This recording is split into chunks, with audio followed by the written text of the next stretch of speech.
Friends మన గుంటూరులోనే one of the famous spot అయిన ఈ వంకాయ బజ్జీ వాళ్ళు వంకాయ బజ్జీలు నమ్ముతూ ఒక నెలకి ఎంత ఇన్కమ్ సంపాదిస్తున్నారు తెలుసుకుందామా. అమ్మ నమస్తే. అమ్మ నమస్తే. ఒక రోజుకి ఎన్ని వంకాయ బజ్జీలు అమ్ముతారమ్మా? ఒక రోజుకి 500 కాడ నుంచి 550 దాకా అమ్ముతాము. 20 కిలోలు వంకాయల దాకా పడతాయి. బండి ఆ పక్క ఉండేది ఈ పక్క మార్చాము.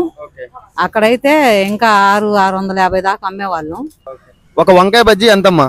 30 రూపాయలండి. ఓన్లీ వంకాయ బజ్జీ ఎక్కువ పోతాయి ఇక్కడ. వీళ్ళు ఒక రోజుకి 500 నుంచి 550 వంకాయ బజ్జీలు అమ్ముతూ ఉంటారంటే సుమారుగా మనం తక్కువలో తక్కువ 500 బజ్జీలే అనుకుందాం. ఒక బజ్జీ వచ్చేసి 30 రూపాయలు అంట. 500 బజ్జీలు 30 రూపాయల కాడికి కనుక అమ్ముడు పోతే 15,000. దీన్నే కనుక ఒక మంత్ కనుక కంపేర్ చేసుకుంటే 4,50,000. ఇందులో నుంచి మెటీరియల్ కాస్ట్, స్టాఫ్ శాలరీలు, కరెంట్ బిల్లు ఇంకా అదర్ ఎక్స్పెన్సెస్ తీసేసినా కూడా వీళ్ళు ఒక నెలకి 80 నుంచి 1,00,000 రూపాయల దాకా సంపాదించి సుమారుగా. ఇవే కాక వీళ్ళ దగ్గర పునుగులు, బజ్జీలు, గారెలు ఇలా ఉన్నాయి. మనం ఏమి కౌంట్ చేయలేదు. మీరు ఎప్పుడైనా వెళ్తుంటే మీ అభిప్రాయం కింద కామెంట్ చేయండి. అలాగే దీని అడ్రస్ వచ్చేసి మన గుంటూరు పట్టాపురం రిత్విక హాస్పిటల్ ఎదురే ఉంటుంది. ఇప్పుడు ట్రై చేయండి.